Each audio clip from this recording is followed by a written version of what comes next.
Take first question, second row on the right.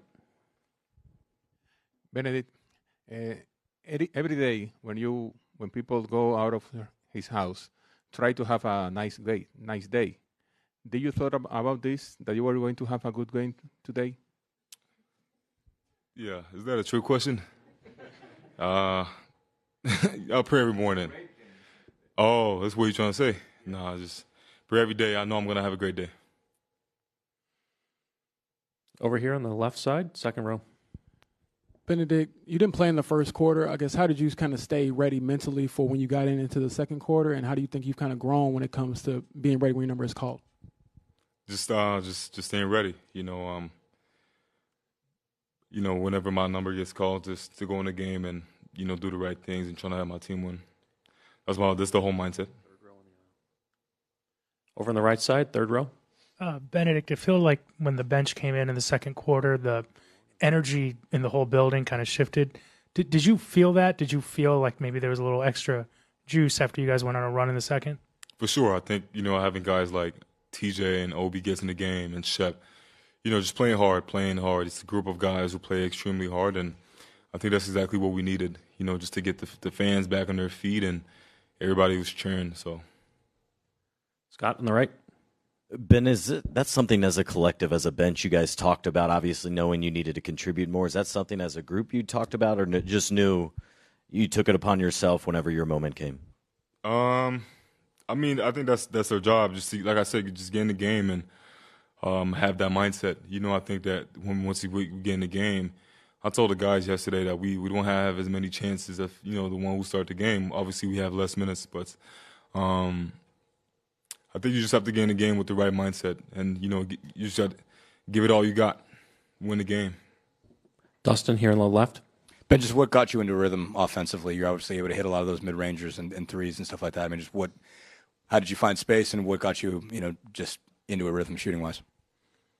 Pretty much just shooting shots I like. I was able to get in the gym a lot, this week, and just prepare for this game. Jamal up front. I know you talked about it in the past before, but last year, going through the experience of not being able to play in the run, how much did you think that helped you prepare you for being able to contribute in this run? I think as much as I was out last year, not being able to play, I learned a lot. Just being on the bench, being next to the coaches who were able to run me through the game and stuff like that. So, I was able to. It was an unfortunate situation, but I was fortunate enough to learn a lot and be ready for this year. Front right. Hey, Ben, up here. It seemed like in game two, at certain points, the offense went stagnant and you guys weren't able to move the ball as much. And tonight, there was a lot of off-ball movement, guys cutting towards the rim. What did you see differently tonight that allowed you guys to find so much success in that area?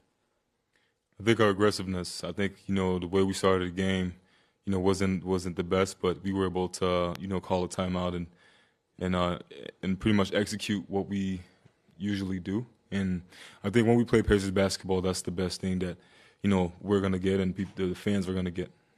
Second row here on the left. Bennedict, Rick Carlisle told us a story about how you were basically counting down the days till you could return from the labrum injury, and you were like coming in every day, taking the sticky note off of the calendar. Can you describe what that was like for you? And then secondly, what does Obi Toppin mean to this team from an energy standpoint? It was crazy. It was crazy. I think that I don't want to say it that way. A lot of people enjoy playing basketball, but I really love playing basketball. I think it's, family and basketball for me. So, me not being able to play, I wish I could do anything to be on the court, but I couldn't. So, like I said, trying to put myself in positions where I could learn about the game and just improve as much as I can. And Obi has been great, man. He's been the player that, I wouldn't expect less of him, because he's a source of energy and, he's always smiling. He has a contagious energy. So just him coming to the game and bringing, whatever it is, defense or offense, it's always great to have. Last question here on the left side, standing. You got 27 points, outscore OKC bench by yourself. How important for the energy from the crowd for you tonight? You said how was important of the crowd in the fan energy? Yeah. they were very, very important.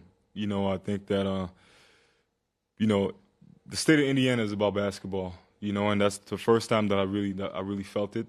And as much as this is a dream right now, I'm not trying to live in my dream. I'm trying to like live in the present and make sure the dream ends well, which means winning next game and winning a championship. So if the fans can help me, that's the best I can get. Thank you. Congratulations on 27 points. Say it again. Congratulations. Oh, appreciate you, my boy. Appreciate you.